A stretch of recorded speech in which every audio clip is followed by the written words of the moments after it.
جب ہم حضرت ابراہیم علیہ السلام کی سیرت پڑھتے ہیں نا، سب سے اعلیٰ ترین صفت جو حضرت ابراہیم علیہ السلام کی قرآن مجید بیان کرتا ہے وہ کیا ہے؟ وَمَا كَانَ مِنَ الْمُشْرِكِينَ۔ حضرت ابراہیم کی سیرت کا سب سے خوبصورت پہلو، ان کا سب سے بڑا کمال، ان کی سب سے بڑی خوبی یہ تھی وَمَا كَانَ مِنَ الْمُشْرِكِينَ، کہ ابراہیم مشرک نہیں تھے، حنیفاً مسلمہ، حنیفاً مسلمہ، وہ حنیف تھے،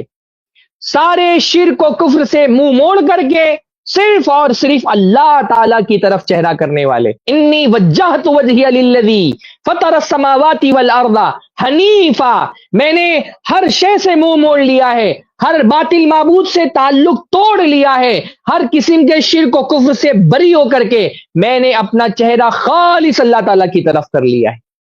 یہ ابراہیم علیہ السلام کی سیرت کا سب سے اعلیٰ ترین پہلو ہے۔ بھائی ابراہیم علیہ السلام، میں اس لیے بار بار ایک بات کہتا ہوں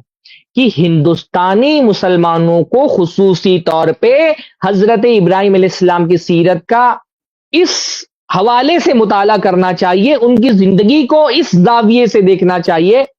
کہ حضرت ابراہیم علیہ السلام بھی مشرک میجورٹی میں رہنے والے ایک موحد مائنورٹی تھے، مشرک اکثریت میں رہنے والی ایک مسلم اقلیت تھے حضرت ابراہیم علیہ السلام، اور اس مشرک اکثریت کے بیچ میں رہ کر کے بھی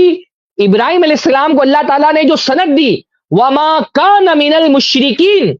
کہ مشرکوں کے بیچ میں رہ کر کے بھی حضرت ابراہیم علیہ السلام نے اپنے دامن توحید پر شرک کا کوئی چھیٹا نہیں پڑنے دیا، اپنے دامن ایمان پر شرک کا کوئی دھبا نہیں لگنے دیا۔ یہ ابراہیم علیہ السلام کا سب سے بڑا کمال ہے۔ وَمَا كَانَ مِنَ الْمُشْرِكِينَ، مشرکوں کے بیچ میں رہے، جب ان کی پیدائش ہوئی، ان کا خاندان، ان کا باپ، ان کی ماں، ان کا بھائی، ان کی بہن، پورا کنبہ، قبیلہ، پوری کی پوری قوم، بلکہ حضرت ابراہیم علیہ السلام کے زمانے میں پوری دنیا شرک کے اندھیرے میں ڈوبی ہوئی تھی۔ اس شرک کے اندھیرے میں انہوں نے توحید کا چراغ اپنے دل میں جلایا، اور شرک و کفر کی اس آندھی میں بھی اپنی توحید کی اس چراغ کو بجھنے نہیں دیا انہوں نے۔ یہ سب سے بڑا کمال ہے حضرت ابراہیم علیہ السلام کا۔ وَمَا كَانَ مِنَ الْمُشْرِكِينَ، مشرکوں کے بیچ میں رہ کر کے بھی انہوں نے اپنی توحید کے ساتھ سمجھوتا نہیں کیا۔ ایک مشرک میجورٹی میں رہ کر کے اپنے عقیدے کی حفاظت کرنا ایک موحد مائنورٹی کے لیے کتنا مشکل ہوتا ہے، یہ ہم ہندوستانی مسلمانوں سے بہتر کون سمجھ سکتا ہے۔ ہماری بھی صورتحال یہی ہے کہ ہم مشرک میجورٹی میں رہنے والے موحد مائنورٹی ہیں، پر آپ دیکھیں ہم کتنی آسانی کے ساتھ اپنے چھوٹے چھوٹے سیاسی مفادات کے لیے، اپنے چھوٹے چھوٹے معاشی مفادات کے لیے کتنی آسانی کے ساتھ اپنی توحید کو ہم داؤ پر لگا دیتے ہیں۔ میں نے دیکھا ہمارے یہاں کے چھڑبئیے قسم کے نیتا، ایسا بھی نہیں کہ کوئی سی ایم پی ایم، ہاں وہ تو اس مقام کو تو ہم پہنچ بھی نہیں پاتے، چھوٹے چھوٹے کارپوریٹرز کو میں نے دیکھا ہے، بلکہ کارپوریٹرز کے چیلوں کو میں نے دیکھا ہے، کہیں بھومی پوجن ہو رہا ہے وہاں جا کر کے پہنچ جا رہے ہیں، ناریل پھوڑ رہے ہیں، کہیں پر جا کر کے کسی شرکیہ تہوار کے وقت میں ماتھے پہ ٹیکا لگوا لے رہے ہیں، کہیں جا کر کے پرساد کھا رہے ہیں، کہیں جا کر کے گھنٹی بجا رہے ہیں، کہیں جا کر کے مزاروں پہ چادر چڑھا دے رہے ہیں۔ یعنی چھوٹی چھوٹی اپنے پولیٹیکل بینیفٹس کے لیے کتنی آسانی کے ساتھ اپنی توحید کو رسک پہ ڈال دیتے ہیں، اپنے ایمان کو ہم داؤ پر لگا دیتے ہیں۔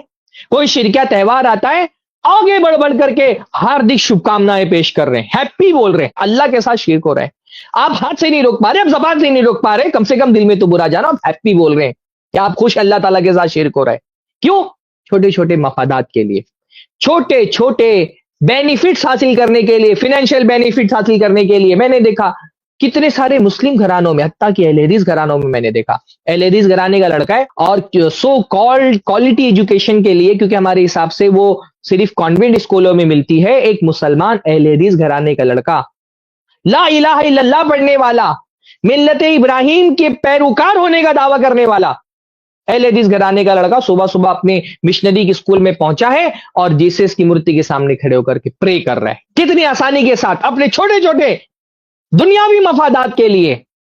دنیاوی بینیفٹس کے لیے ہم اپنے عقیدے کو داؤ پر لگا دیتے ہیں۔ حضرت ابراہیم سے جو سب سے بڑا سبق ہم کو سیکھنا ہے وہ یہی ہے کہ